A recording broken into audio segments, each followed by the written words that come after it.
Okay, sound should be working now. Yes, I can see that. Thank you, guys. Welcome to this live stream, and I'm very happy that you're watching this live stream. Keep in mind, we will record this live stream, so if you watch this later on YouTube or Vimeo, welcome to this video. We are going to explain in this video, or just explore a little bit, the new features of thinkingParticles Subscription Drop 10. Especially the new direct volume rendering feature. The direct volume rendering feature is a very important and a unique feature for 3D Studio Max and thinkingParticles. It allows you to render directly OpenVDBs as if they were just standard 3D Studio Max objects. So let me just move to my main screen here, and we'll just dive right into a scene and start exploring how this works.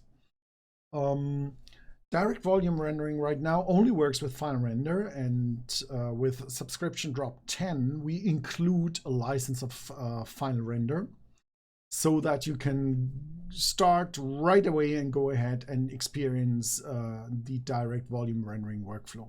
We think it's very important to experience this workflow because now it finally makes sense to work with OpenVDB volume sets and manipulate them and do all the beautiful things you can do with OpenVDB. Okay, let's dive into this scene and let's have a look what we have here in the scene. So that's our top view, and we can see these little dots, and if we zoom out, we see, okay, there's a pattern somehow there. This is our side view, so we see a very long road here, and here's our camera. And same deal here, our dots that represents the volume. And in the front view, we can see, okay, here we have our lamps, our street lamps with the lights in there. So we can also go through here the object list. It's all primitive. It's just a scene to test. However, that should be enough to explain how OpenVDB works.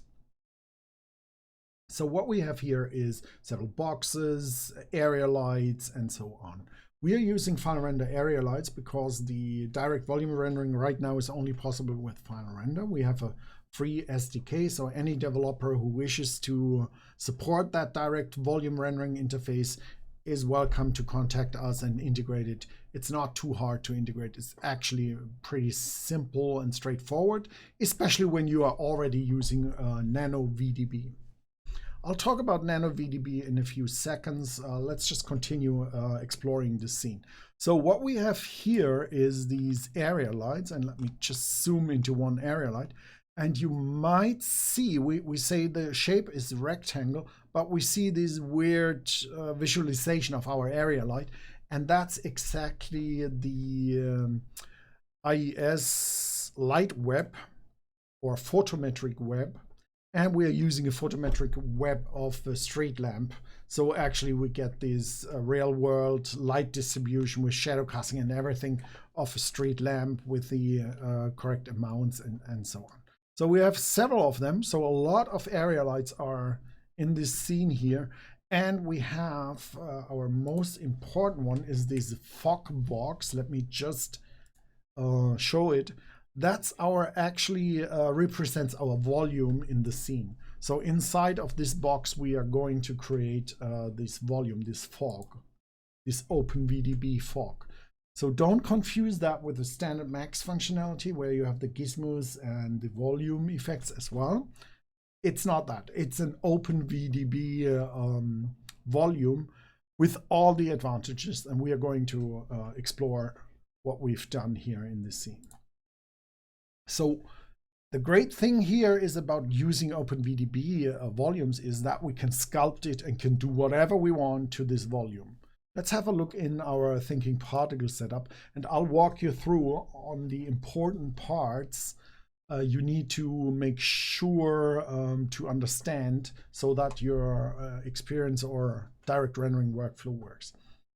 Let me just bring up the thinkingParticles user interface. So first we have one dynamic set, and you should always name your dynamic sets accordingly what they do. I'll name the first one create.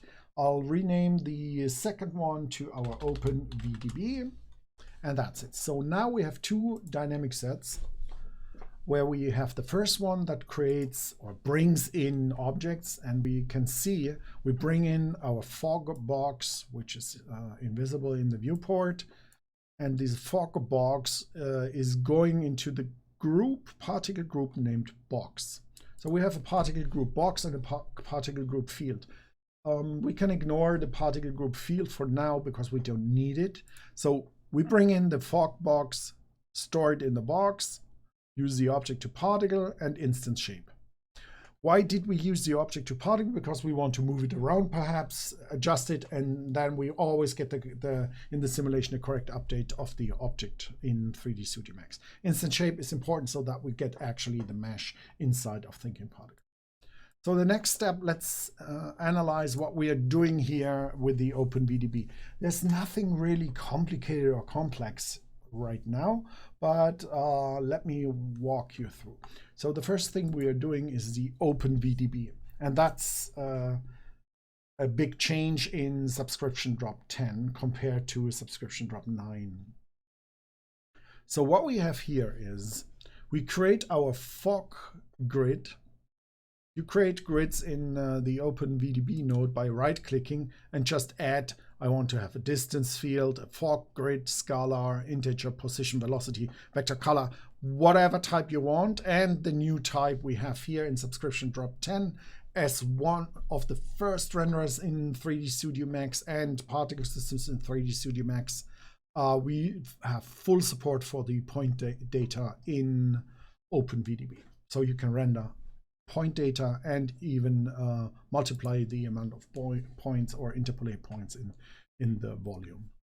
So then the next thing we need to make sure, and are the important steps, is you need to assign a material. If you plan to render an OpenVDB volume effect, you need to assign a material.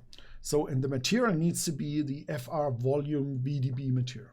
So you need to assign that here, and all your volumes will use this material.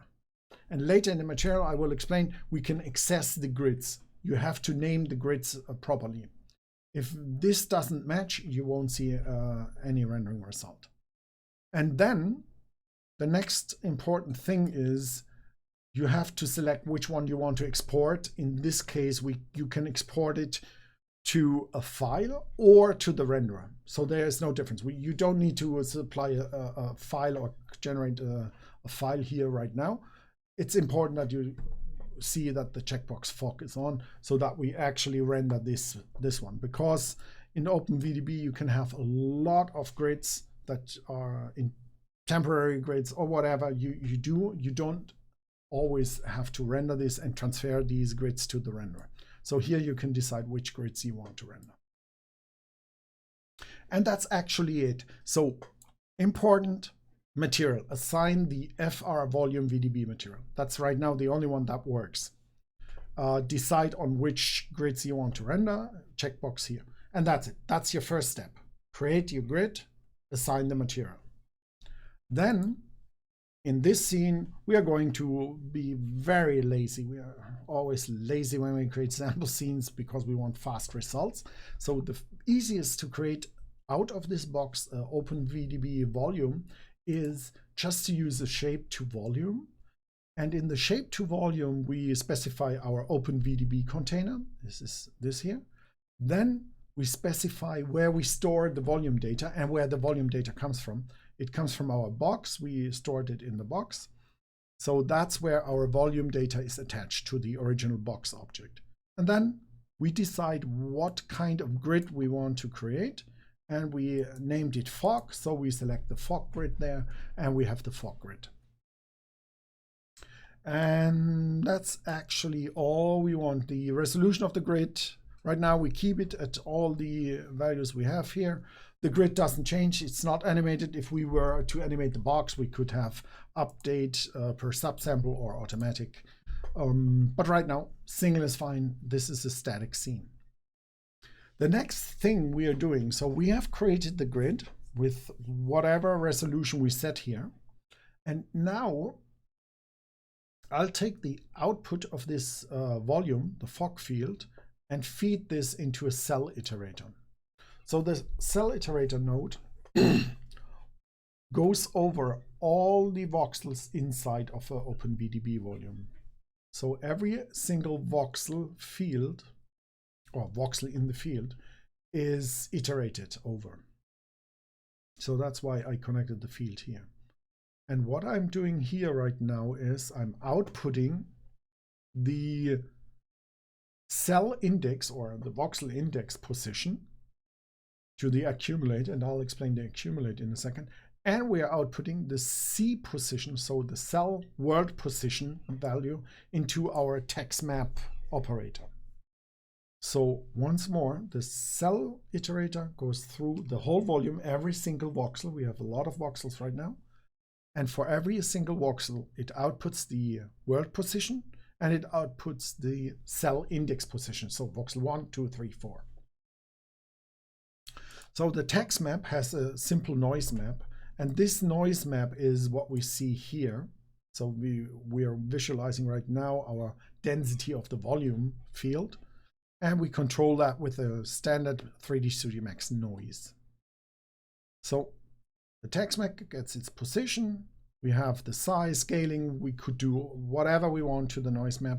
And then we are changing the value in the fog field. So we are going with a cell iterator over every single voxel. And we change the value of the voxel with the texture map. So we feed in the scalar value, the density value, and we feed in directly the mono value, the mono value of the texture map. And we feed that in, and we replace the value that's inside of the fog field with our texture density value. It's pretty simple, pretty straightforward, nothing fancy, but it shows how powerful OpenVDB and Thinking Particles procedural working is. Now we have access to every single point here in the volume. So every little dot you see here represents the center of a voxel. And it represents also the density value. So white would be full density, and the blue would be zero density, or fully transparent and non-transparent, and whatever we add on top of our shader there. So that's all. And with the show VDB, which I always suggest, because when we can see the volume, the points, the bounding box, we know, okay, we have created data and it looks it looks right, then we know we can work with it and render it. So here we have the color values, where we just say 0 to 1, and we have 1 here on the right, 0 on the left, and then we know exactly where's our highest density, where's our lowest density. So pretty straightforward and easy to do. So that's about all we have in Thinking Particles to set up. And now let me show you the material. So let's bring up the material editor. And we're going to explore the fR-VolumeVDB. That's the material we had in the Thinking Particles OpenVDB container. Let me just bring it up again so that you know what I'm talking about. It's this material here. This material controls our volume material. And the fR-VolumeVDB has two modes, a fog mode and a points mode. So we can do shading the points, and we can shade a fog or cloud or fire or volume. The shader has a lot of settings and possibilities, and I will do other videos to explain what each of them means and how we can control that. But for now, let's just concentrate on this scene with the fog. And what we are going to do is just concentrate on the density value. We have the scattering, that we leave that at default transfer here. We turn it off with 0. No emission, it should not create light or glow or anything. And we just want to set one simple color for the fog, and that's it. We are not controlling anything else right now. So the only thing we are interested in is actually the density. So let's just press render. So make sure you select finalRender as your render. And then we set a resolution to whatever we want in the render settings. And then we just press the render button and we can have a look how this scene renders, how fast we get a result. And we can see in a few seconds, in about 9 seconds, we get a really interesting, nice result. If we wanted to, we can just turn on this one. And now we have a really nice foggy scene and representation. And the great thing is we are using NanoVDB, which is a GPU accelerated volume rendering, and NanoVDB is insanely fast. It's really amazing how fine of a detail you can have, and it still renders really fast. So to show you some of the crazy things we can do, I'll just create a classic teapot here. Just reduce the size of the teapot. Let's just do it like that, and I'll move the teapot a little bit up, and let's go here to this view, and we're moving a little bit towards the camera. And here's our top view. So how about we go right underneath this light here, or this light? Let's pick this light.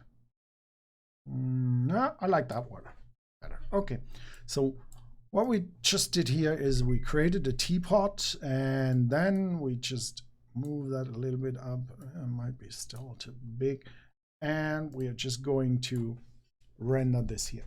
So now we have the teapot floating above the fog field, and we can see it catches the shadow and everything here. So let's just move a little bit closer to the surface, and let's just increase the density of the fog. Let's just increase it to 5. That would make it really dense, and just do another render. And we have the wrong viewport as always. Let's just go here and we'll render again. And then we see now a much denser fog, and we can see it's really catching the area shadows or shadows of the teapot on the surface of the volume. And we can also just go back a little bit more to this transparent thing. We can even just put it a little bit in there and dive it like that.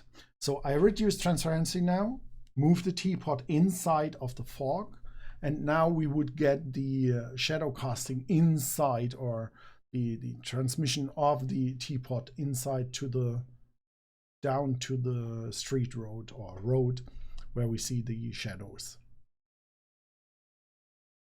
So what else can we do? Because that's pretty simple right now, but the great thing is, because this is now OpenVDB, we have full options or power to sculpt or modify our volume. So as I mentioned, we are going over the volume with the cell iterator. So right now we are just modifying the values with the texture map. So yes, we can adjust the texture map. So let me just, for now, turn off edit on the fly. That will give us, if we change something, real-time updates. I usually, for complex scenes, you shouldn't do that, but right now the scene is nice and fine, and it just allows us to modify and adjust much faster. So if we were, for example, to adjust the size of our effect here, of our noise, we will get a different look of the noise map. Keep in mind the camera is slightly touching the surface and is a little bit inside of the volume. So we see now our volume has changed. So we can adjust everything here with this kind of noise effect when we change it.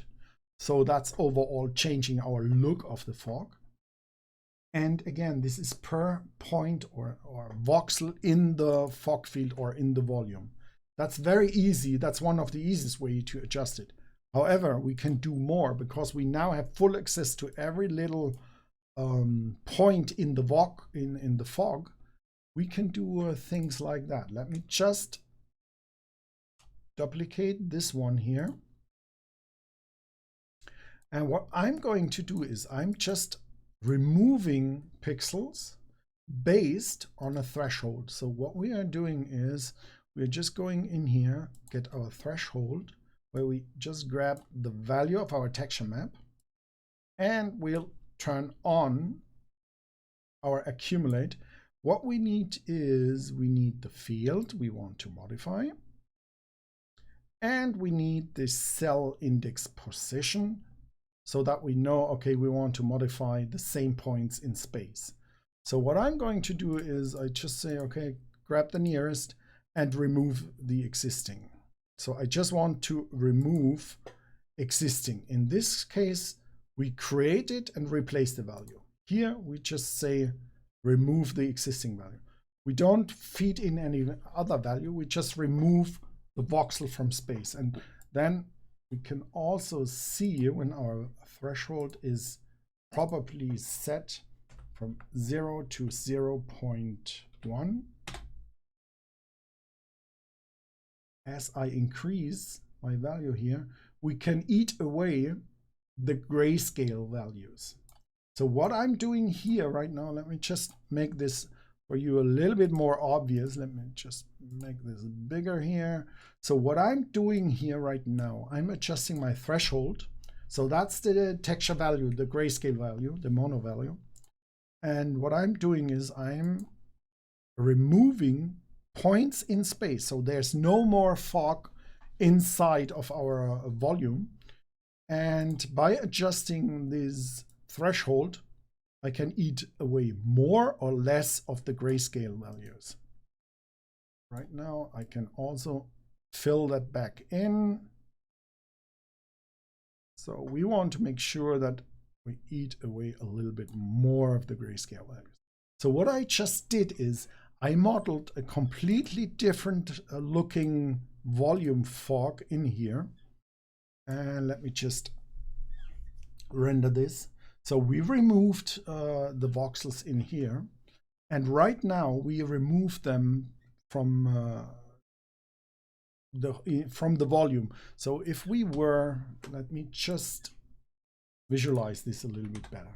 Let's increase the density, and then I have a much higher density. Then we should see here in front holes. Yeah, that's the expected thing. So what we have now is here a very dense volume, but this illustrates what we are just doing here. Every removal will create a hole here, but our camera is right hovering above this here. So what I'm going to do is let's just move our camera a little bit up.